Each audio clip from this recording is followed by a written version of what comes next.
Cette capsule d'information, associée à l'émission Vos finances à l'antenne de TVRL, vous est présentée par le groupe Savoie, les Résidences Soleil. Aujourd'hui, mesdames et messieurs, j'ai le goût de vous parler de la solitude. Vous savez, souvent, on rencontre des gens du bel âge qui ont 75 ou 80 ans, puis ils se posent toujours la question, est-ce que j'ai les moyens d'aller demeurer dans une résidence, comme les grandes résidences Soleil ou d'autres résidences?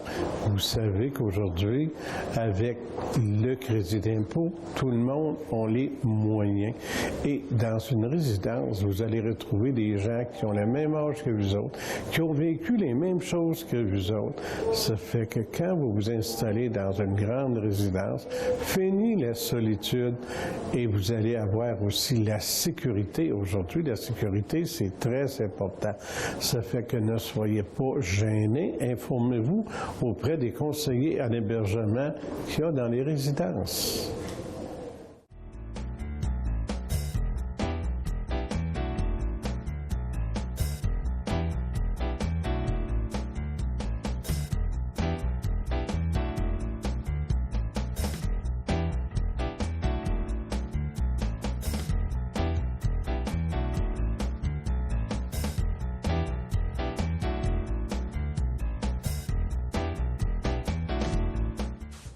Bonjour et bienvenue à cette nouvelle édition de l'émission hebdomadaire Vos finances. Nous sommes maintenant dans le mois de décembre, le dernier mois de l'année. Donc, la plupart d'entre vous, vous savez déjà combien vous allez devoir déclarer au fisc le printemps prochain pour vos revenus de 2011. Alors, on va parler de fiscalité en compagnie de deux invités qui sont particulièrement conscients de ces problèmes de fiscalité pour leur clientèle. Probablement des gens comme vous d'ailleurs. Alors, je vous présente immédiatement tout de suite à ma droite ici, M. Gilles Étier, qui se présente comme conseiller financier. C'est un terme générique qui regroupe beaucoup de choses, notamment une formation d'économiste. Ouais. Alors, donc, comme on veut savoir qu'est-ce que ça a donné l'année 2011, qu'est-ce qui nous attend en 2012, bien évidemment, un économiste était de mise. Ça va de soi. Merci beaucoup, M. Étier, d'être avec nous aujourd'hui. C'est un plaisir et on va tout vous dire ça. Et à sa droite, à lui, on retrouve un vétéran de cette émission et un habitué qui s'appelle M. François Morancy, dont la firme s'appelle Aviso, les conseillers financiers. Et M. Morancy, lui, travaille surtout auprès des petites et moyennes entreprises. Remarquez que M. Étier travaille aussi auprès des dirigeants de petites et moyennes entreprises. Alors, il recoupe un peu la même clientèle d'une certaine manière, parce que le dirigeant de petites et moyennes entreprises, il a des problèmes de finances personnelles, mais il a aussi des problèmes comme chef d'entreprise. Sauf que comme chef d'entreprise, il y a aussi des possibilités que vous et moi, on n'a pas nécessairement quand on soit en T4. Les pauvres contribuables qui payent le plus, c'est sûr qu'on appelle familièrement entre nous des T4. C'est des gens qui vont savoir en janvier ou en février, de leur employeur ou de leurs employeurs, si on travaillait à 2-3 endroits, combien ils ont gagné dans l'année et combien on leur a retenu à la source et combien ils doivent maintenant déclarer au fisc. Alors, merci beaucoup d'être avec nous également, M. Morancy. Et vous avez remarqué peut-être que sur la table, j'ai un bouquin ici. Le mois de décembre, c'est aussi évidemment la saison des éditeurs. Alors, les éditeurs font toutes sortes de bouquins, parce qu'ils veulent donner ça comme cadeau. Alors, celui-ci s'appelle « La face cachée des bureaux de crédit ». On me l'a donné juste avant d'entrer en studio pour fabriquer cette émission. Alors, inutile de vous dire que je n'ai pas eu le temps de le lire et je ne vous ferai pas l'affront de vous commenter un livre que je n'ai pas eu le temps de lire. Alors, on va en parler la semaine prochaine, si vous voulez bien. Ça s'appelle « La face cachée des bureaux de crédit ». Si vous le voyez entre-temps, ben vous pouvez toujours l'acheter pareil. Comme cadeau Noël, c'est l'objectif des éditeurs. Mais moi, je vais prendre le temps de le lire au moins rapidement pour vous faire un bref commentaire la semaine prochaine là-dessus. Je l'ai feuilleté comme ça, mais je n'ai pas eu le temps de l'approfondir davantage pour faire une critique digne de ce nom. Alors, on va commencer comme d'habitude au premier bloc avec une revue de l'actualité économique et financière la plus récente. Monsieur Morancy, qu'est-ce qui a retenu votre attention au cours des derniers jours ou des dernières semaines sur la scène locale ou internationale dans l'actualité économique et financière? Bien, disons qu'on ne peut pas passer à côté de tout le problème de crédit et de crédibilité de l'Europe, qui est au plein cœur de l'actualité de tous les éléments. On se questionne sur l'avenir de l'Europe, l'avenir de l'euro, et également, on se pose la question quels vont être les impacts en 2012 de l'Europe. J'ai vu des clients paniquer ces dernières semaines, tout simplement dire, bon, je veux retirer puis ne plus être présent en Europe. Et ça, je trouve ça très dangereux. C'est quand même un immense marché de gens qui ne sont pas nécessairement des gens du tiers-monde, là. Exactement. Et il faut penser que des compagnies comme Nestlé, il y a de très belles compagnies qui sont en Europe, bien établies, et que la crise, c'est un gros ouragan actuellement qui passe, mais il y en a des entreprises qui sont en dehors de ce chemin-là, qui sont pas dans le... Disons, je dirais pas que le secteur bancaire est à investir actuellement en Europe, mais on sait que déjà les États-Unis, via la Réserve fédérale, a offert des prêts à un taux très avantageux pour toutes les banques européennes. Donc, il y a déjà un certain mouvement qui est en train de se faire de solidarité au niveau international pour pouvoir s'assurer que l'Europe revienne. Mais comme on l'a déjà dit dans le passé, c'est un conflit beaucoup plus politique. Si les gens connaissent les solutions, savent ce qui doit être fait, mais ne le font pas. À cause de toutes les petites guerres. Plutôt que ce soit l'opposition qui le fasse. Exactement. Pour ramasser l'opprobre de la population pour la prochaine élection. Et la même chose, l'Allemagne ne veut pas se retrouver avec la facture, vu que c'est un des pays les plus en santé. Donc, elle ne veut pas financer la Banque centrale non plus, ne veut pas la fusionner. Donc, il y a beaucoup d'éléments d'insécurité, mais je pense que les prochains mois devraient nous apporter un réconfort à ce niveau-là, parce qu'ils n'auront pas le choix de s'entendre à un moment donné. Les échéances s'en viennent. Je vois votre voisin, M. Étier, dodeliner. Plus ou moins d'accord avec votre analyse. Est-ce que vous êtes d'accord avec ce problème des banques européennes? C'est ce qui est intéressant dans un débat, c'est que nous avons des opinions différentes. Tout à fait. Quoique je rejoins sur un certain point M. Morancy. Moi, ce qui m'a frappé dans les dernières semaines, et c'est très important, bon, on a dit que l'Allemagne, évidemment, c'est le premier de classe de l'Europe, mais on a dit ça, mais on a découvert qu'ils étaient endettés pas mal, les autres aussi, en réalité. Tout à fait. Numéro un, à cause de leur façon de faire leur budget, c'est tout à fait légal, mais ils ont caché des petites affaires. Ben, ils ont absorbé l'Est, l'Allemagne de l'Est. Absorbé l'Est, oui. Ça aussi, ça fait, oui, mais ça fait une facture qui va durer plusieurs années, qui a causé une bonne partie de l'endettement. Cependant, pour régler la crise financière de l'Europe, parce que comme le frère de Sarkozy avait dit à un moment donné, il dit, je ne donne pas 3 mots à l'Union européenne, ça continue comme ça. L'Allemagne, Angela Merkel, l'a supposée la nouvelle femme de fer, la dame de fer de l'Europe, a toujours dit qu'elle voulait pas, évidemment, imprimer de l'argent, les fameuses quantités de la BCE, parce que ça va lui créer de superinflation, tout ça. Mais là, elle commence à changer d'idée parce qu'on lui pousse la main un petit peu dans ce sens que l'Allemagne, son économie, c'est de l'exportation. Oui. Et son meilleur client, c'est l'Union européenne. Alors, pourquoi l'Union européenne existe? C'est parce que la France et l'Allemagne ne voulaient absolument pas profiter, évidemment. Ce sont les deux piliers, c'est reconnu. Voilà, c'est les deux. Bon, maintenant, vous avez l'Italie, la 3e plus grosse économie de l'Europe, le Portugal, les fameux pics. Évidemment, ça va se régler. Comme M. Morancy disait, oui, on est dans une crise politique. Il faut qu'ils s'entendent, là. Là, il y a une réunion la semaine prochaine. Pourquoi les bourses ont évidemment augmenté beaucoup? Pourquoi? Parce que, non pas seulement uniquement les États-Unis, pour faciliter le crédit, ont ouvert à ce moment-là les possibilités de prêter, évidemment, en dollars, d'avoir accès aux dollars. Mais tu as aussi les États-Unis, le Canada, l'Australie, tous les gros pays ont signé cette entente-là. C'est un autre plaster sur un autre bobo, mais je crois que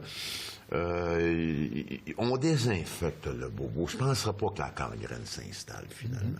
Alors, d'où la raison que je crois, moi, qu'en 2012, nous allons avoir une belle année.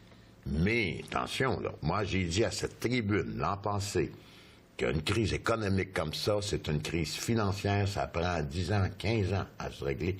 Et c'est ce qui va arriver. À se résorber complètement. Absolument, et c'est ce qui va arriver. Mais on parle évidemment d'austérité partout, puis au niveau des gouvernements, on l'a vu en Grèce, Papadrio, ben, il n'y a pas démissionné, il est toujours là. Mais moi, j'ai jamais vu un gouvernement populaire quand il commence à faire des politiques d'austérité. Rappelez-vous ici, il y a quelques années, au début des années 2000, quand le gouvernement de M. Mulroney a été remplacé par celui de Jean Chrétien et Paul Martin. Ils nous ont serré la ceinture, pas à peu près, on était en train d'étouffer. Et ça a été très bien, il fallait qu'il fasse. Ça a donné les résultats voulus et aujourd'hui, le Canada est considéré comme un des pays financièrement les plus solides avec l'Australie, vous avez mentionné, la Nouvelle-Zélande et quelques autres. Mais Mulroney a payé la note très chère. Le Parti conservateur a été détruit à cause de ça. Sauf que ça ne les a pas empêchés de revenir au pouvoir quelques années après. C'est les quelques années après que la plupart des politiciens ne veulent pas voir. Parce qu'eux autres, ils voudraient que ça soit quelqu'un d'autre à ce moment-là qui occupe le siège du conducteur et qu'eux autres se fassent la belle vie et qu'ils reviennent quand la maison a été nettoyée, si vous voulez. On l'a vu aux États-Unis après les années Clinton. Gore pourrait plus contester, mais ça ne lui tentait pas de contester parce qu'il savait qu'est-ce qui s'en venait. On a passé la patate chaude à d'autres. C'est correct. Non, mais il y a un ménage économique à faire partout, tant au niveau des finances personnelles des gens qu'au niveau des gouvernements.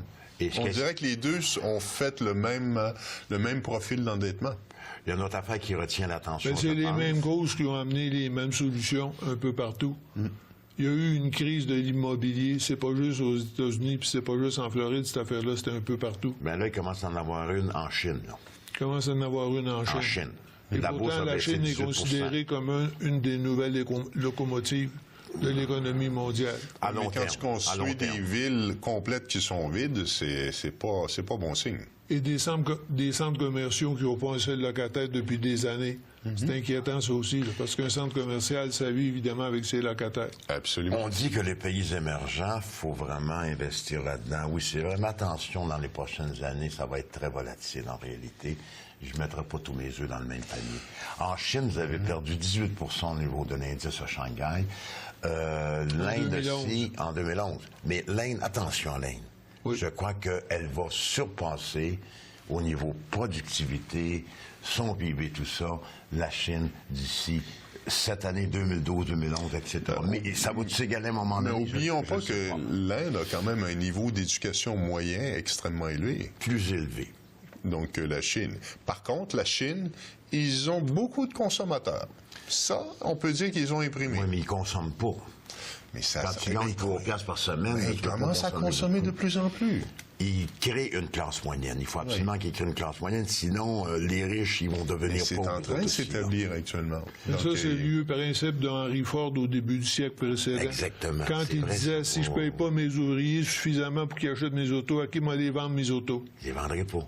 C'est ça. C'est ça. Alors donc, il avait augmenté les salaires. Là, les Chinois disent, regarde, on fabrique des bidules, nous autres, des tables électroniques puis des choses comme ça. On n'a même pas les moyens de se les payer nous autres mêmes. Et comme ils ont des bassins de population énormes, comme dit M. Morancy, évidemment, au lieu d'essayer d'aller vendre ça toujours aux États-Unis avec des dollars américains, pourquoi on ne les vendrait pas à côté aux Chinois? Quand un Chinois achète une télévision en Chine, à Shanghai, il la paye plus cher que toi, ici. Puis pourtant fabriqué là-bas. Ça prend de l'argent. Donc, vous avez 300 millions de Chinois qui vivent comme les Européens. Mais il y en a un autre million qui fait 3 piastres par semaine. Mais n'oublie pas une chose aussi. La Chine n'exporte que 30 de sa production. Donc, c'est pas beaucoup. On penserait on est inondé, mais c'est pas tant que ça. C'est pas énorme. Par rapport à l'Allemagne, par exemple, qui est plutôt dans le 60-70 bon an, mal an. 30 d'exportation. Exactement. Ah ben là, vous m'embouchez un coin. C'est parce qu'ils produisent énormément. Le marché et les marchés extérieurs, puis les marchés locaux ne sont pas capables d'absorber ça. Alors, ils essaient de vendre ça à l'étranger, donc ils baissent les prix. Mais c'est parce qu'il y a de plus en plus de gens sur les marchés étrangers qui disent c'est chinois, donc c'est pas bon, c'est de la breloque. Comme on disait des autos japonaises dans les années 60-70. Made in Japan, c'était de la breloque. Maintenant, c'est de la qualité. C'est de la grosse qualité. C'est de l'équivalent du Made in Germany. Ils ont compris que c'est comme ça qu'il fallait faire. Un peu comme les Allemands, effectivement. Des autos de luxe. Alors, on a maintenant des autos japonaises de luxe. Et semble-t-il que c'est celles qui se vendent le mieux. Alors voilà, on me dit qu'il y a déjà une pause qui nous attend dans quelques instants. Donc, on doit avoir l'air fatigué. On va aller voir les gens du plateau, puis on va leur demander de leur faire cette pause. On va revenir dans quelques instants accompagné de M. Gilles Laitier et de M. François Morancy, tout de suite après cette pause.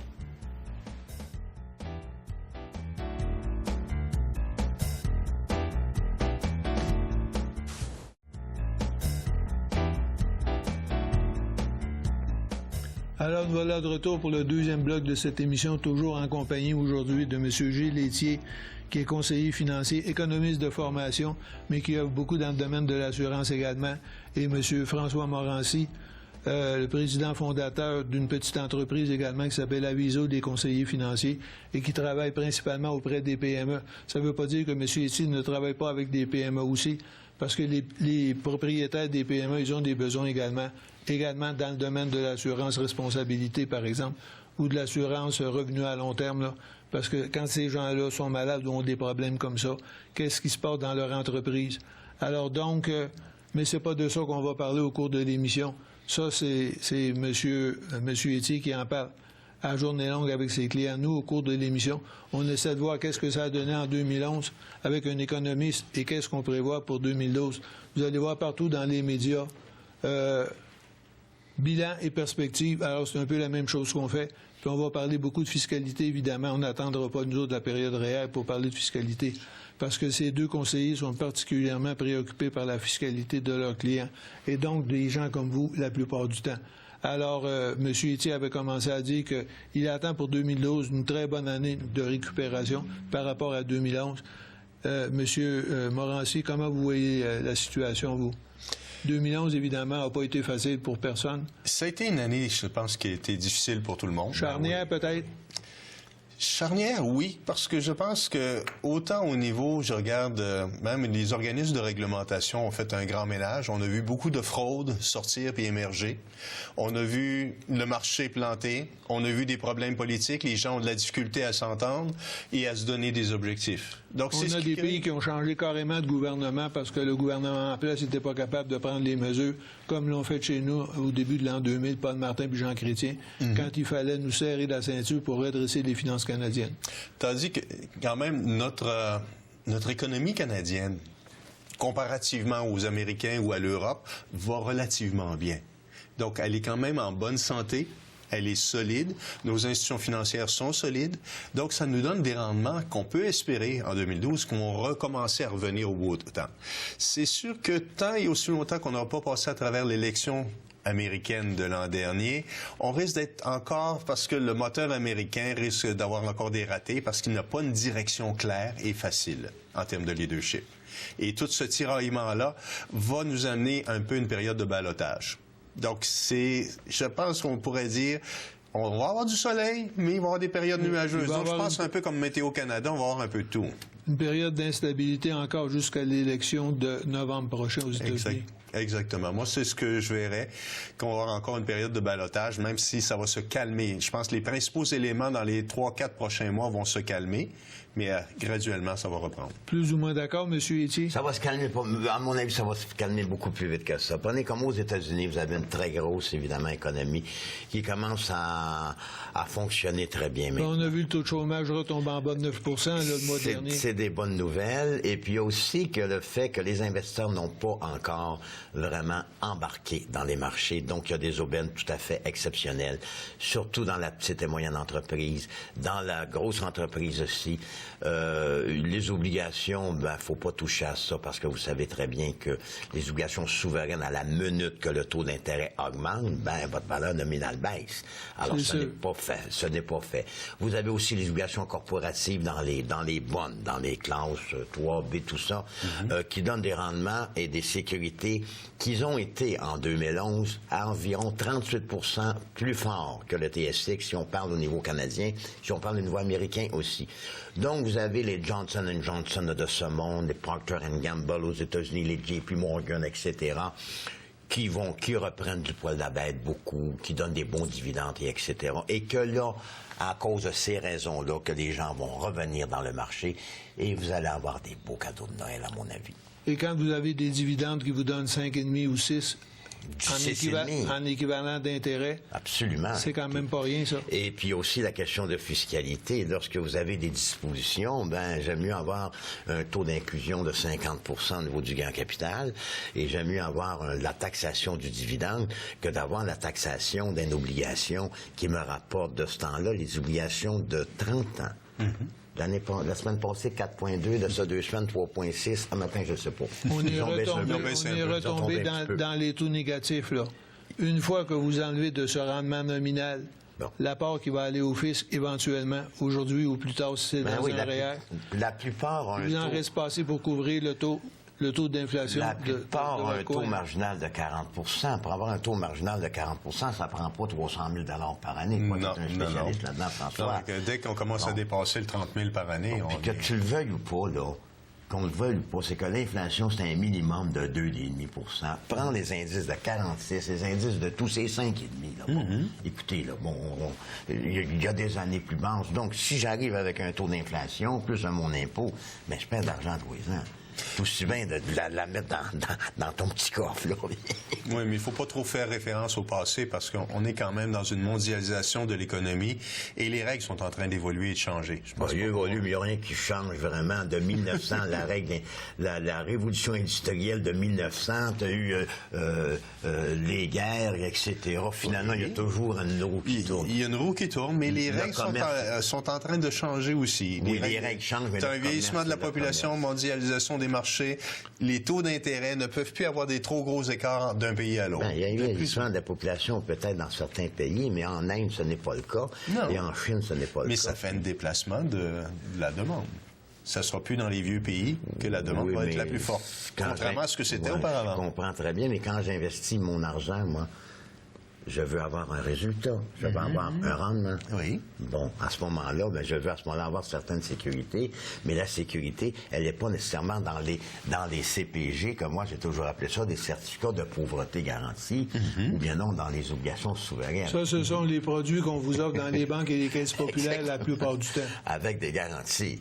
Mais c'est garanti que vous ne ferez pas d'argent avec ça. C'est ça que ça veut dire. Sûr et certain. Ben, c'est tout basé sur le taux de la Banque du Canada qui nous promet encore un 1 encore pour peut-être même jusqu'en 2013. Mais ils n'ont pas le choix, François. Ils n'ont pas le choix de maintenir. Ils sont en compétition. Les États-Unis sont à 0,25. On parle même, dans les réunions qu'il y a eu le 27 novembre, que tous les pays vont baisser leur taux d'intérêt, surtout en Europe. Et si on augmente les taux d'intérêt au Canada, bien là, vous allez voir le dollar canadien s'envoler par rapport au dollar américain. Or, on est un pays qui doit exporter ses matières Donc, les taux d'intérêt pourront plus remonter à des... Vous vous rappelez, il y était une époque où, en bas de 10 on pensait même pas que ça existait, un taux d'intérêt en bas de 10 Les obligations c'est quand même d'épargne fascinant du aujourd'hui. Canada. La belle époque, hein? La belle époque. En novembre 82, 18,5 Absolument. Et 10 garanti pour les 9 années suivantes. Depuis ce temps-là, ils n'ont jamais garanti les années suivantes. La belle époque. C'est année après année. On avait des belles hypothèques à 15,15. Mais M. Étier, il ne faut pas oublier, 17, dans ce temps-là, l'inflation se promenait entre 12 et 14 12 Oui. Je me rappelle, on était au Journal des Affaires et puis on s'était fait 2 thermomètres comme Centraide, par Absolument. exemple. Il y en a un, c'était la popularité du gouvernement Trudeau, puis l'autre, c'était le taux d'inflation. Et puis je peux vous dire que c'est pas M. Trudeau qui gagnait. Non. Puis vous avez eu les obligations une année. Ça, tu t'en souviens, François, on travaillait un petit peu ensemble à ce moment-là. L'obligation d'épargne du Canada, qui n'est pas une obligation en passant, c'est un certificat. C'est ça, c'est oui. pas une obligation. 19 pour un an. Ben là... Puis les gens pensaient que ça allait augmenter encore. À 19 ils pensaient que ça allait augmenter. Là, t'achètes pas du Procter & Gamble puis des choses à 19 Les gens achètes ton vendaient des obligation. valeurs de rachat des compagnies d'assurance pour acheter des obligations Absolument. d'épargne. Ben, c'est ce que j'ai fait, moi, personnellement. Je dis, Évidemment. Ben, là, ça devient... On n'empruntait pas parce que là, le taux d'intérêt était trop cher. On faisait pas trop de levier, mais quand même. Mais est-ce que ça va revenir, ça? Non, les gros taux d'intérêt comme ça. Les taux d'intérêt vont remonter, mais lentement et sur le très, très long terme. On parle de 15-20 ans. Attention aux investissements Canada. Le pays, on est plus fin que tout le monde. Ça, c'est un accident qu'on a eu, OK, parce qu'on n'a pas été pris avec une crise financière énorme. Mais l'exportation est moindre. La Chine achète moins. Mais par contre, on vend beaucoup de ressources. Oui, mais beaucoup. Tu vas en vendre moins. Puis aussi, c'est que ton dollar à 98 cents, ton dollar, il vaut 80-84 cents. À 98 cents, il est beaucoup trop haut. Donc, c'est un gros problème pour l'exportation. C'est le dollar canadien qui est trop haut ou c'est le dollar américain qui est trop faible? C'est que, d'un autre côté, c'est que ça permet aux entreprises d'investir et d'acheter de l'équipement étranger, donc de se mécaniser davantage. Et ça pose le problème. Je pense qu'à cause de la quantité des ressources puis de l'économie mondiale, on va se maintenir longtemps avec un dollar au pair.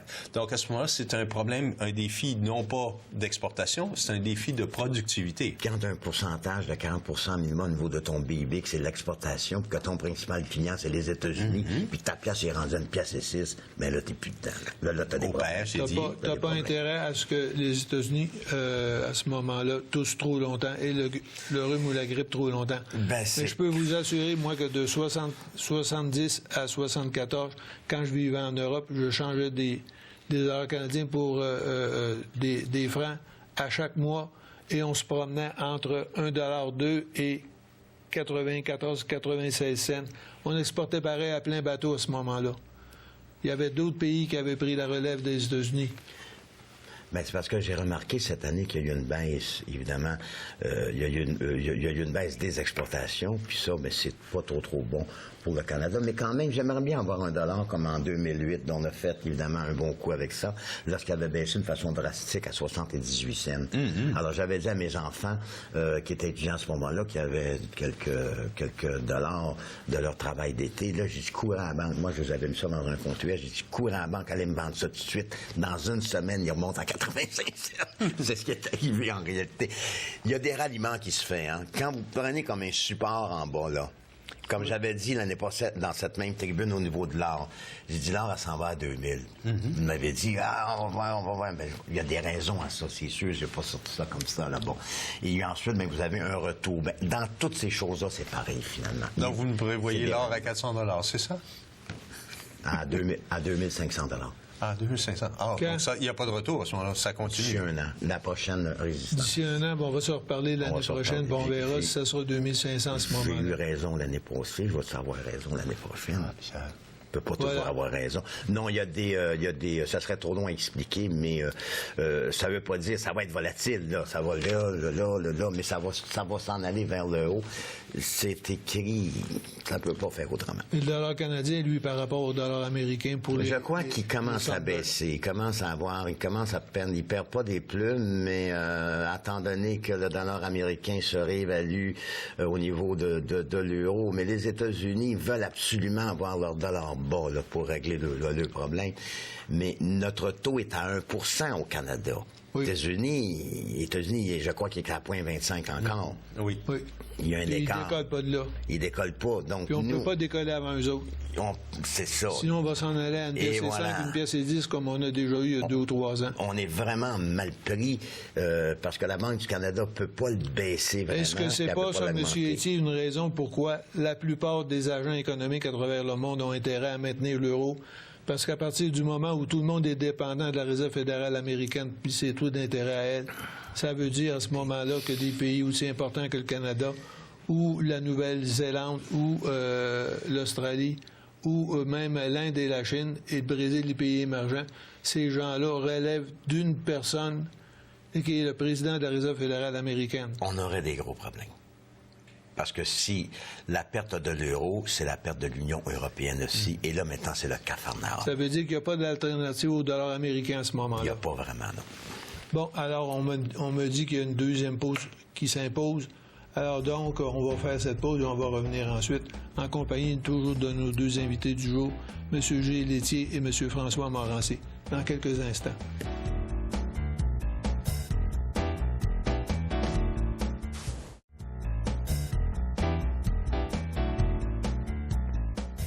Alors, nous voilà de retour en compagnie de M. Gilles Etier, économiste et conseiller financier, qui nous fait ses bilans et perspectives de l'année et qui est très actif dans le monde de l'assurance, notamment auprès des petites et moyennes entreprises, et M. François Morancé, qui est également actif auprès des petites et moyennes entreprises. C'est le président fondateur d'une petite société qui s'appelle Aviso, les conseillers financiers. Alors donc, pour rejoindre ces gens-là, vous vous appelez ici on vous donnera les numéros de téléphone, ou alors vous m'appelez personnellement au 514-931-0746. Je vous rappelle, si vous ne le saviez pas, que cette émission est produite et télédiffusée à TVRL, c'est Télévision régionale de Laval. Et vous pouvez ensuite de ça, 2 ou 3 semaines plus tard, aller sur tvrl.ca avec votre ordinateur et là, vous allez tomber sur le site Internet de TVRL où vous pourrez revoir les émissions des 2, 3, 4 années précédentes. Évidemment, quand on parle de l'actualité économique et financière, celle des années précédentes n'a rien à voir avec celle de la réalité d'aujourd'hui. C'est pour ça qu'on discute beaucoup de la réalité d'aujourd'hui, pour voir, parce que c'est ça que vous nous demandez, pour voir qu'est-ce qu'on peut faire dans le contexte actuel pour essayer de majorer les rendements et diminuer les risques, bien entendu, ce que recherchent tous les investisseurs. Alors, M. Étier, vous en rencontrez régulièrement des gens comme ça. J'imagine que c'est le genre de questions qu'ils vous posent. Comment on fait pour aller chercher des bons rendements et limiter les risques, bien entendu? Ah, voilà. C'est une très bonne question. Il faut être prudent. C'est quoi la prudence? Dans un premier temps, il y avait un grand bonhomme qui est un PhD en économie de Harvard, que François en a sûrement entendu parler, Bill Sterling. On lui pose la question à un moment donné, et il m'a dit, mais voici, si vous êtes cupide, vous allez perdre votre argent. Comme quand tu t'en vas au casino, tu imagines que tu vas toujours gagner. Si vous êtes craintif, on parlait tout à l'heure d'obligations souveraines, vous ne ferez pas d'argent. Votre pouvoir d'achat va s'écraser. Restez entre les deux. Ça, c'est la première prémisse. Deuxièmement, maintenant, il faut évidemment étudier sa tolérance de risque, le nombre d'années qu'on va faire ce genre d'investissement. On n'investit pas de la même façon sur un REER pour sa retraite qu'on va investir sur un CELI ou sur un compte de placement. Le flair, les journaux, les quotidiens, les journaux, les grands analystes, il faut énormément se méfier de ça parce que la nouvelle, lorsque vous la voyez, il est déjà trop tard. Donc, à ce moment-là, c'est pas vraiment le bon timing, comme on dit. Et pour 4 ou 5 analystes financiers qui vont vous dire ce titre-là, ça serait bon à vendre à ce moment-ci, vous allez en trouver 4 ou 5 autres qui vont dire ce titre-là, il faudrait l'acheter maintenant. Alors, c'est toujours 50-50. Quand il y a 50% des chances que vous soyez un héros, et il y a 50% des chances que vous soyez un zéro. Alors, on tire le 30 sous en l'air. Bon, mais c'est mon tour que je sois le héros, peut-être. Non, ça ne fonctionne pas comme ça. Il faut étudier les fondamentales, tout ça. Puis c'est pas... Je pense qu'ils sont mieux à ce moment-là de prendre des conseils vers des gens assez chevronnés, qui ont une connaissance de statistiques, d'analyse technique, qui est très facile. Il y a des livres à ce moment-là qui sont sur le marché, qui sont très faciles à comprendre. Autrement dit, c'est la gestion de votre argent, bien, occupez-vous-en. Les affaires de dire, Monsieur Étier, ça marche. Les conseillers financiers, ça coûte cher. C'est le reproche qu'on leur fait la plupart du temps. Ça coûte rien. Moi, je leur dis, par rapport à l'argent que vous pouvez faire ou que vous pouvez épargner, regardez qu'est-ce que ça vous rapporte. Et si vous pensez que des conseillers financiers coûtent cher, essayez avec des amateurs, vous allez voir qu'est-ce que ça conseillers financiers, écoutez, ben non, il y a des commissions, c'est la même partout. C'est même moins cher que du monde qui travaille sur honoraire, c'est le comptable qui connaissent rien là-dedans. C'est pas leur mandat du tout, et surtout pas un fiscaliste qui connaît rien là-dedans. C'est une spécialité, ça, finalement. Alors, autrement dit, le conseiller financier, dont je suis, il fait de l'argent si vous faites de l'argent. À long terme. À court terme. Si vous en faites pas, ben il en fait pas. Il doit faire de l'argent à ses clients s'il veut les conserver, sinon il va les perdre. Ah, ben, c'est plus que ça. C'est que s'il ne fait pas faire de l'argent à ses clients, sa commission est sur l'augmentation de l'actif qu'il gère.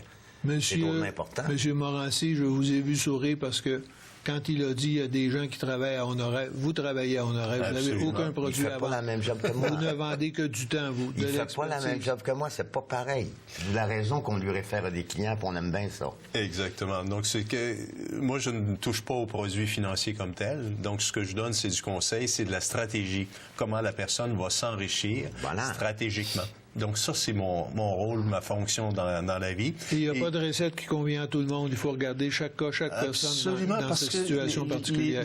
Chaque individu a des objectifs différents, une conjoncture différente. Il y a des questions que les gens ne se posent pas. Et moi, mon rôle, c'est de poser les bonnes questions et d'aider avec le client à trouver les bonnes réponses.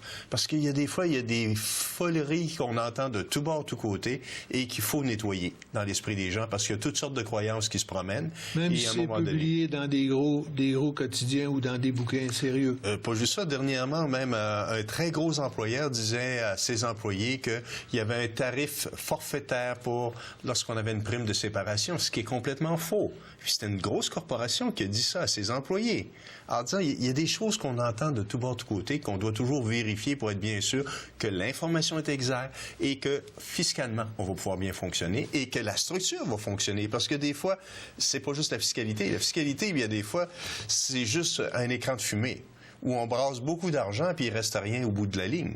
Donc, il faut être capable de faire une fiscalité qui est intelligente et qui contribue aux gens. Donc, il faut avoir 2-3 conseillers éventuellement, puis essayer, à partir des opinions des 2-3 conseillers, de s'en faire une soi-même. Et s'ils ne sont pas d'accord, c'est pas grave. Ça va juste vous donner de l'information complémentaire. Oui, nous, on travaille beaucoup avec le fiscaliste ou quelqu'un comme François qui a un client, c'est sûr et certain. Nous, on a une résultante. À ce moment-là. Il s'agit à ce moment-là de trouver le bon produit, mais là, c'est bien beau. Il y a tant d'argent placé, peu importe si c'est au niveau d'un réel, de fiscalité là-dedans, il faut que ça rapporte.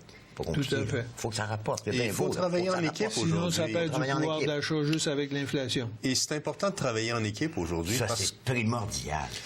Parce que en travaillant en équipe, c'est justement les opinions contradictoires vont au moins s'expliquer les uns envers les autres. Et l'investisseur va être en mesure de poser les questions, lui, s'il est d'accord avec lui, il n'est pas d'accord avec lui. Exactement. Mais les gens vont se parler entre eux autres et là-dedans, les points de vue différents vont dire « Ah, as-tu pensé à tel aspect ou tel autre aspect? » Parce que bien des fois, c'est facile, lorsqu'on regarde juste avec l'œil de sa spécialité, d'avoir un point de vue puis dire « Ah, c'est juste de cette façon-là. » C'est comme quand quelqu'un regarde une maison puis il voit la façade, elle est toute en pierre, mais il s'aperçoit pas que l'arrière est faite en briques. Donc, il dit « Cette maison-là est toute en pierre. » Puis celui qui le regarde par en arrière va dire « Elle est toute en briques. » Donc, des fois, les points de vue contradictoires, c'est qu'on n'a pas une vision globale de la situation. On a réglé un cas encore ce matin, bon, une finition, mais on avait besoin de travailler en équipe. J'avais besoin de l'avocat, j'avais besoin du comptable, puis j'avais besoin du fiscaliste qui était dans des bureaux complètement différents. J'avais besoin pour faire mon travail, la finition, le closer, comme on dit.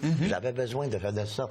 C'est sûr, il faut travailler en équipe. Voyons donc. Ceux qui disent, justement, là, qu'ils jouent... ils ont toutes les connaissances et ils peuvent faire toute la job eux-mêmes. Non, méfiez-vous d'eux autres. Non, ça, c'est pas bon, ça. Ça, c'est très mauvais. Méfiez-vous de ces gens-là. Il n'y a personne qui a la science complète. Non, ça s'appelle... tous les problèmes. Si vous me passez l'expression, ça s'appelle des bullshit.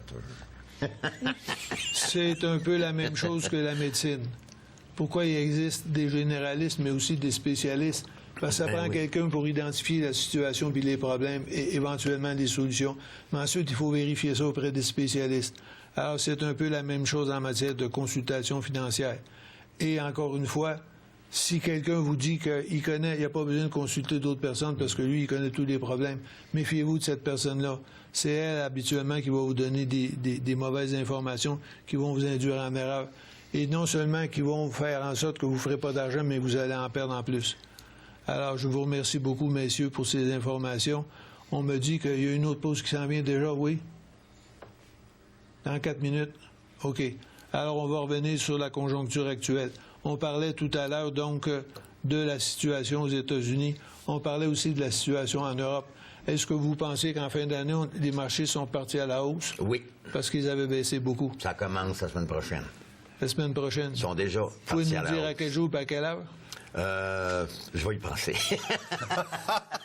On va consulter François. Vous allez attendre une journée ou deux, peut-être? Ben, c'est parce que c'est le temps maintenant. Il y a toujours un rallye qui se fait très intéressant en décembre. Les nouvelles devraient être satisfaisantes lors de la réunion de cette semaine. Des pays européens en fin de semaine. Surtout, donc, maintenant, notre amie Angela a commencé à comprendre le bon sens. Peut-être que ça va aider un petit peu. Il s'agit maintenant, il faut vraiment François l'a dit en début d'émission, c'est un problème politique, bien plus qu'économique. Voyons, Et là, ils n'auront pas le choix de s'entendre parce que là, ça va devenir un problème politique pour eux autres s'ils ne réussissent pas à s'entendre. Mais parce qu'Angela, là, elle ne peut pas sortir de l'euro. Elle faisait ses petites menaces, tout ça. Les Allemands se pétaient les bretelles un petit peu. Mais là, Ils sont partis du problème, eux autres aussi, d'une certaine manière. Ben, ils font Parce que, partie comme disait du M. problème. Morancy, C'est évident ils qu'ils n'ont font pas fini de partie payer du la problème. facture de l'intégration de l'Allemagne de l'Est. Là. Parce qu'à l'époque, déjà, quand ils ont intégré l'Allemagne de l'Est, ils disaient ça, c'est un problème de reconstruction qui va durer à peu près 40 ans. Exactement. Alors, sauf erreur, les 40 ans ne sont pas terminés. Là. Oui, mais en bout de ligne, c'est pas désavantageux pour eux du tout. Non, Je non, mais comprends ça- que ça- crée Ça des crée de problèmes. l'emploi, évidemment, Ben oui, c'est et ça fait évident. travailler Mais ça du crée monde, beaucoup et d'endettement aussi. ça permet de la consommation. Ça crée de l'endettement aussi, mais ça, ils sont capables d'y faire face à l'endettement, à l'Allemagne. Ça, c'est vrai. Mais ce que la France, peut-être pas. Donc, d'où la raison. Mais il reste rien qu'un pays qui, lui, pourrait s'en faire face, mais il se retrouve isolé tout seul. Il peut pas s'isoler. Travailler en équipe, qu'on disait tout à l'heure. Absolument. Ben, voyons Et donc. puis, en plus Faut de qu'ils ça, soient en il y a la équipe, eux autres pression aussi. des agences de crédit qui menacent de baisser les cotes de la France et de l'Allemagne. Les banques ne se prêtent plus entre eux autres parce qu'ils ont peur de ne pas être remboursés. Donc, il te reste uniquement la Banque centrale, la BCE. La BCE, ce n'est pas une banque centrale. La BCE, Jean-Claude Trichet, il ne peut pas décider d'augmenter le taux d'intérêt puis d'imprimer de l'argent s'il n'y a pas l'assentiment des 17 pays. Mais si à on lui l'unanimité. donne ces pouvoirs-là, il va pouvoir faire comme aux États-Unis, il va pouvoir faire Oui, comme mais c'est d'autres pays. l'Allemagne qui veut pas. Mais Parce là, que elle va vouloir. là. C'est parce qu'ils veulent pas Elle émettre aura des pas le choix à un obligations. moment donné. Ils n'ont pas le choix. Ils veulent pas. L'Allemagne s'est rangée du côté de Sarkozy maintenant. Parce que ce qui arrive, c'est qu'ils n'ont pas le droit d'émettre d'obligations au niveau de l'Europe pour supporter l'euro. Donc, ils ne peuvent pas avoir leur levée de fonds comme non, tel au niveau exact. central. Ce- Donc, ils n'ont pas l'argent central. L'Angleterre, là, la Banque d'Angleterre, les États-Unis, non, etc. Mais pour la raison que Même le l'Angleterre- Canada, là. Le Canada, là, c'est vrai. D'où la raison que l'Angleterre n'a jamais voulu faire partie de l'Union européenne. Parce qu'ils ne Il voulaient perdait pas son justement contrôle. embarquer là-dedans Et et voilà. perdre le contrôle sur l'émission éventuellement des obligations pour soutenir la livre sterling. Et les pays nordiques aussi, ils n'ont pas voulu. Ils n'ont peut-être pas le temps, hein? Jusqu'à Quand on voit présent. ça, là, ça va très bien au Danemark et en Suède. hein. Ça va très, très bien. Pour l'instant. Mais ils ne pourront pas rester isolés indéfiniment, eux autres non plus. Oui, On ne peut verra. plus jouer seul maintenant dans sa cour. On verra. Quand on parle de mondialisation, c'est cette nouvelle façon de penser. Ben, la preuve, c'est qu'étant donné que l'Europe est en crise, ben, ça a perturbé nos marchés ici, et beaucoup. Énormément. Nos banques, ils commencent à perdre des plumes au niveau des marchés, au niveau des actions. là. Et je crois qu'il va falloir faire... Face à augmenter le taux de rendement sur leurs dividendes. Ben ça, c'est sûr, mais quand même, tu augmentes le taux de rendement, mais tu perds de l'autre côté.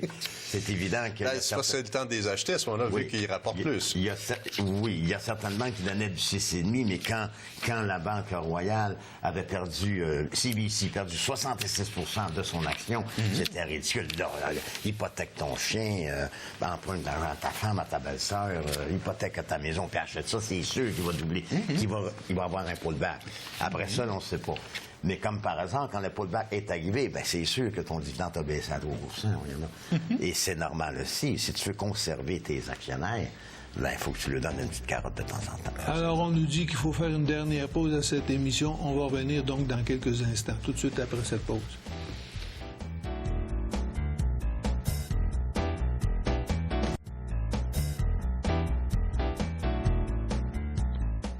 Alors donc, nous voici de retour pour le quatrième et dernier bloc de cette émission en compagnie de M. Gilles Laitier, qui se présente comme conseiller financier, mais qui est économiste au départ et qui travaille beaucoup dans le monde de l'assurance, et M. François Morancy, président fondateur d'une petite firme qui s'appelle Aviso, les conseillers financiers. Les deux travaillent beaucoup avec les petites et moyennes entreprises. Et si nous les avons invités tous les deux aujourd'hui, c'est parce qu'on est maintenant dans le mois de décembre. Et donc, on va parler beaucoup de fiscalité au cours des 2-3 prochaines émissions. On n'attendra pas mars-avril parce que là, il n'y a plus grand-chose à faire pour essayer de réduire ses impôts. Alors, si on commençait avec ça, M. Laitier, qu'est-ce qu'on peut faire d'ici la fin de l'année pour réduire ses impôts? Parce que la plupart des gens qui nous font plaisir de nous écouter ont déjà en ce moment-ci une bonne idée de combien ils vont gagner en 2011, ou ils auront gagné en 2011 quand ils vont recevoir le T4 et que ça va être le temps de faire sa déclaration d'impôt en mars-avril. Je vais y aller d'une façon assez simple parce que je sais que François est un spécialiste là-dedans. C'est sûr qu'au départ, il faut quand même, évidemment, établir son budget pour son REER. Ça a l'air de rien, mais c'est important, le REER, à condition qu'il ne soit pas placé n'importe comment. Parce que souvent, les gens disent « Oh, c'est mon REER, c'est pas grave. » Mais non, de l'argent, c'est de Le l'argent. REER, c'est un contenant on le répète. Et qu'est-ce qu'on fait cuire dans ce chaudron-là? Ou qu'est-ce qu'on charrie dans ce contenant-là? voilà. C'est ça qui est important. C'est pas tellement le véhicule que le contenu. Bon, on arrive maintenant en février. Cette année, ben là, mon cachot, après les fêtes, ailleurs, faire un chèque, tu sais, écoutez, là, il y a des systèmes là-dedans que nous, on fait en tout cas. On joue sur les amortissements concernant, évidemment, des prêts REER, tout ça, mais il faut y aller selon ses moyens.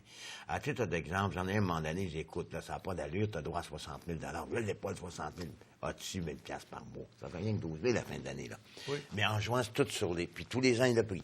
En jouant, on joue toujours sur les amortissements, nous autres. Puis finalement, ben, il est content. Il est rendu à 300 Il avait remboursé quelques une bonne mille. partie des 60 000 qu'il devait à son REER. Toujours 1 000 par mois, puis à la fin de l'année, bon, on recommence un autre prêt, on le met par-dessus, puis Voilà. etc. Puis on tripe pas tout ça, là. Puis avec l'économie d'impôt, on peut prendre pour rembourser le prêt aussi. Oui, mais Des fois, ils ça font va. pas encore. Ou augmenter la contribution de l'année suivante. Aussi. Ouais, ça, c'est des beaux principes, ou ben non, mettre ça Mais sur ton c'est que hypothèque ça comme prend dit des discipline. annonces à la télévision, mais L'aspect financier, ça prend bon. discipline. On peut jamais arriver... Excuse-moi, François va vous en parler tout à l'heure. Il y a une chose bien importante au niveau de son budget, on en parlait tout à l'heure. Le meilleur système, c'est de y aller par épargne systématique par mois et ne pas vous étouffer, tout simplement. Il faut que ça passe comme un train à la poste.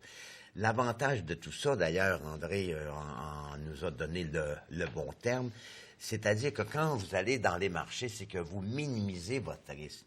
Dans une année, là, l'argent se fait à peu près en 80 jours, pas plus, là, 60 à 80 jours. Ils n'ont pas sur 12 mois. Non. Le reste du temps, ben, vous êtes dans des périodes de correction. Donc, automatiquement, vous achetez bas, puis finalement, ça vous fait une moyenne. Et puis, votre rendement, à ce moment-là, est meilleur. Et surtout, c'est que vous minimisez votre risque. Essayez donc de penser à ça, là. Le seul moyen de s'enrichir, souvent, c'est l'épargne systématique. Il y a un autre système aussi, qu'on le fait bien au niveau des systèmes de levier, mais ça, il faut faire attention. Il ne faut pas faire ça avec n'importe qui. Levier, ça veut dire emprunt ici. Emprunter pour investir. Comme Et on parlait d'emprunter pour le rire. le reste, c'est pas pareil. Mais tu sais, quand pourquoi c'est t'empruntes, pas tu pareil? t'enrichis. Bon, écoutez, c'est très simple. C'est pour s'enrichir aussi. Je sais très bien, mais le réel, les fiscalités, etc. là-dedans, Non, mais c'est parce bon. que les intérêts sur un emprunt pour un réel ne sont pas déductibles d'impôt. Depuis quand? Toujours. Ah non, pour un REER, oui, c'est vrai, excuse-moi. Depuis toujours. Ben, pas depuis toujours, mais Depuis plusieurs années. Depuis les années Oh, 80, ouais. quasiment. Et puis, si vous avez à ce moment-là encore plus de possibilités d'épargner en plus de votre REER, ce que je vous encourage à le faire, même si c'est 200 pièces par mois. Commencez, la moitié du travail est fait, disait le grand Horace. Et c'est ça, c'est important. Mais ne pas vous étouffer, sinon vous allez casser votre système. Si j'ai, mettons, 500 $ par mois, je peux épargner. J'ai un revenu de 200, 250 pièces par année. Après les impôts et tout, ben là, il me reste plus rien, c'est bien évident. Mais au moins, essaie donc de sauver ton 500 pièces. Mais là, au lieu d'investir 500 $, ben, les taux d'intérêt, on peut les avoir à 3,24 maintenant. Mais les dons à 5, ben, je peux aller chercher, vite, je peux aller chercher un 500, je peux aller chercher 100 000. J'en emprunte 100 000. Puis là, mais j'ai 100 000 qui s'en va dans les marchés après ça, et puis mon taux d'intérêt devient déductible. Donc, à ce moment-là, ça devient très intéressant, mais ça prend de la discipline, et de la discipline. Et le Et de banquier la va vous structure. demander... Et de la structure. Ah non, le banquier, ça doit être moins le banquier. Le il n'a pas de banquier, problème. il va vous demander qu'est-ce que vous avez comme garantie à lui donner. Le stock. On fonctionne beaucoup avec les fonds communs. Et puis, il n'y a Ils sont pris en aucun garantie. rappel de marge. Mais par contre, on dit bien, si vous faites ça, vous en allez sur une période de 10 ans. Faites pas ça sur 1 an ou 2, là. Sur 10 ans, il n'y a pas de problème. Vous allez doubler votre argent. Puis à ce moment-là, ben, vous n'aurez pas vraiment pesé mal. très, très lourd. Et le risque, 0, ou presque. Ou presque. Mais maintenant, François, il y a beaucoup de choses, évidemment. Pour les gens plus fortunés, ben, vous avez évidemment certaines émissions de sociétés en commandite, tout ça, mais ça encore là, ben là, Ça, c'est des abris fiscaux. des abris fiscaux, c'est un autre Ça affaire. réduit les impôts. Oui, c'est un autre affaire. Oui, mais déjà en fin d'année, normalement, Mais c'est pour les gens qui sont à 40, 45, 48 % de taux marginal au maximum d'imposition. Ouais, on parle de 50, 60 000 $ et plus par année en termes de revenus. Moi, je Pour dirais pouvoir 100 000. Puis moi, 50 000 aujourd'hui, là, ma Oui, mais c'est parce que secrétaire a fait tu peux plus en que ça, là. acheter Ça 5 000. m'arrange. Tu peux en acheter 5 000, tu sais, dans ce sens-là. Ah, dans ça, oui, c'est Dans ce bon. sens-là, tu sais, le plus bas, tu sais, n'achètes pas des grosses quantités. Ça, c'est bien important. Les sociétés en commandite, on a fait bien de l'argent avec ça, des bouts. Mais dites-vous une chose, ce n'est pas un revenu fiscal. Encore là, il faut en choisir des bonnes, puis les bonnes, ben, c'est des courtiers comme André qui les connaît parce que il prend pas n'importe quoi. Puis, et pas il y a juste ça, pas c'est de langue de qu'actuellement, bois comme aussi. actuellement, c'est difficile à trouver des produits de bonne qualité. Donc, on est mieux de ne pas acheter que d'acheter quelque chose de mauvaise Ben, qualité. c'est sûr de perdre ton argent. Je vois Donc, pas pourquoi. et c'est parce que comme dans les actions accréditives, qui est un abri fiscal qui est très populaire ces dernières années, il faut prendre ceux qui se terminent dans un fonds mutuel. Donc, qui permet d'avoir une diversité en termes de rendement. Oui, hein, ouais. Donc, ça, c'est un signe de voir si votre action accréditive se termine dans un fonds mutuel. Vous pouvez voir l'historique de ce promoteur-là. Partners, j'ai vu Partners, c'était bien ça.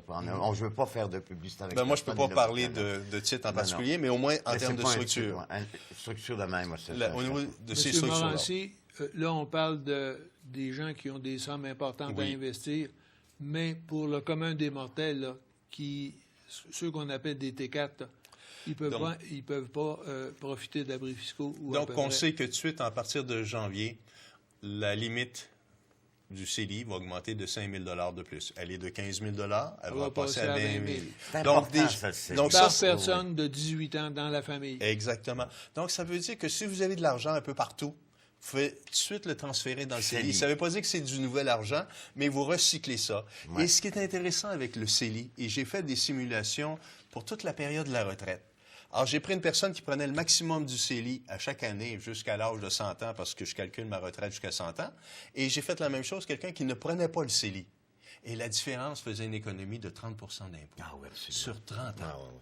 Vous n'en profiterez pas probablement à 100 ans parce que vous allez être mort, mais c'est vos héritiers qui vont Mais en c'est pas profiter. juste ça, vous allez en profiter parce Cependant, que François, vous mettez de j'ai un l'argent qui est bémol. constamment à l'abri de l'impôt. Oui. De façon Tout le systématique. temps. Donc, vous transférez graduellement votre patrimoine en une zone libre d'impôt. C'est là l'intérêt de Mais ça. on a un problème. Si vous prenez votre CELI avec un dépôt interne à 1 moi, ça vous donne rien à ce moment-là. Ah, moi, je parlais d'un investisseur intelligent, mais c'est pas ça que tu me dis?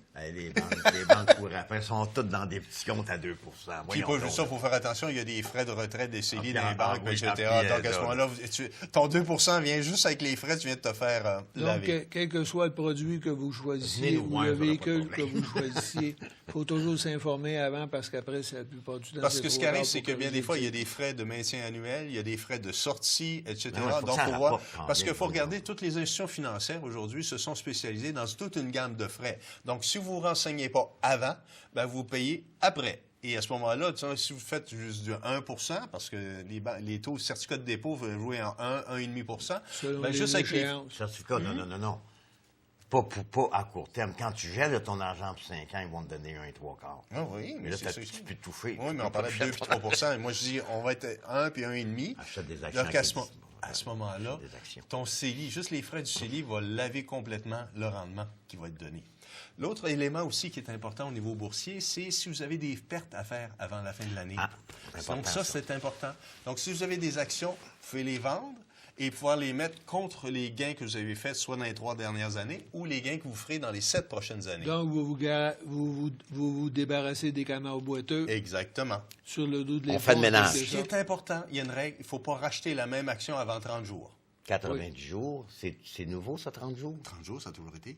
J'ai 30 toujours jours. pensé que c'était à 90 jours. 90 jours, c'est d'autres règles. Mais pour le rachat des actions, il faut que tu ne les détiennes pas pendant au moins 30 jours. Je vends mon action, puis je peux le racheter la même action 30 jours après. 31e jour après. 31e jour. C'est Mais 30 là, il faut jours. faire après, attention ça, aussi, de là, grâce. parce que vous êtes un contribuable et votre REER, c'est un autre contribuable.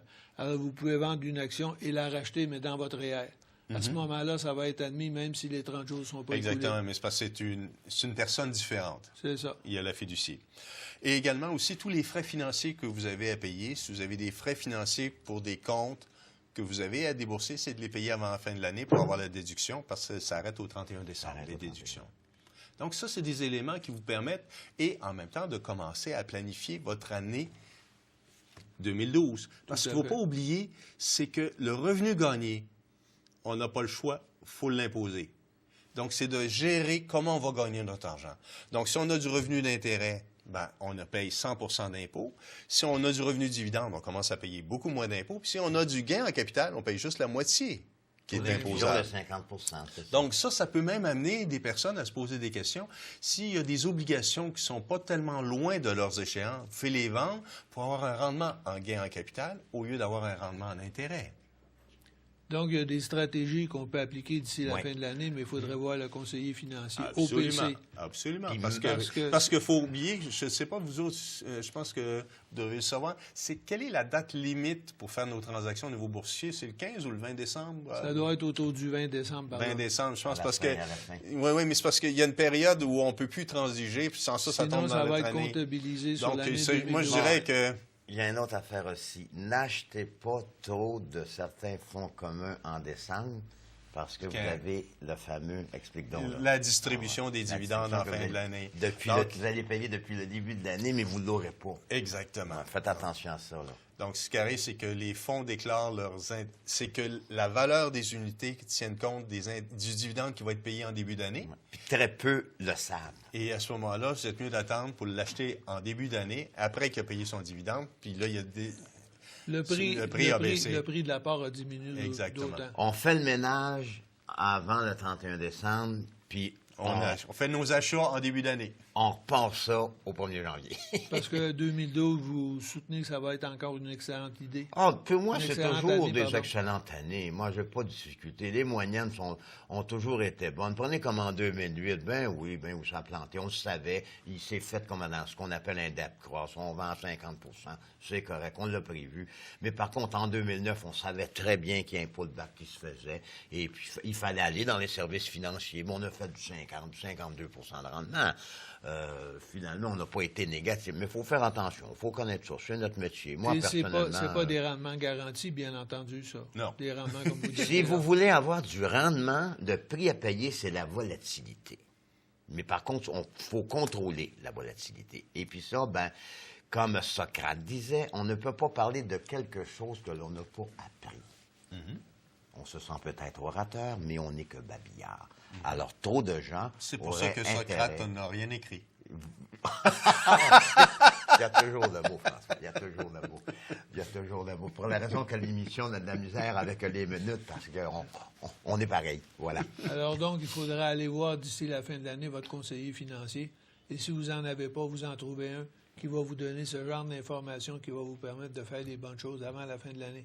Sinon, il y a des occasions qui vont être perdues. Après la fin de l'année, au début de 2012, il restera toujours le REER pendant 2 mois. Il restera le CELI aussi.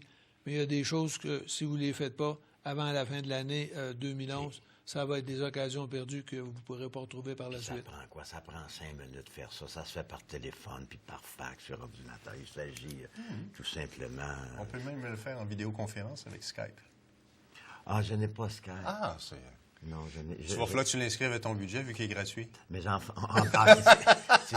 si c'est gratuit...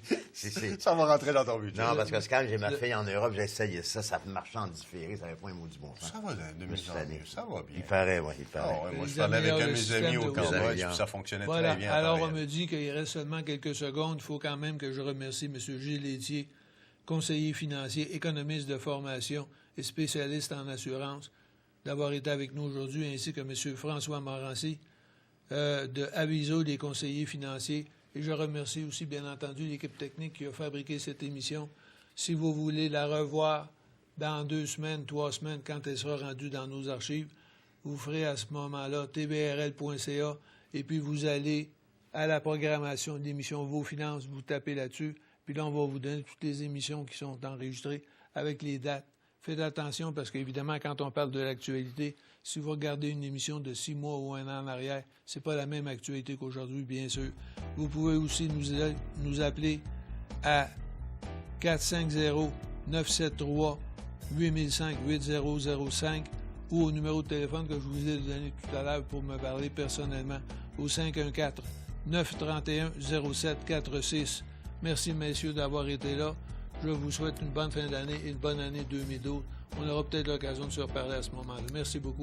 Et merci à vous surtout d'avoir été là. Ça fait un plaisir. Merci, au revoir.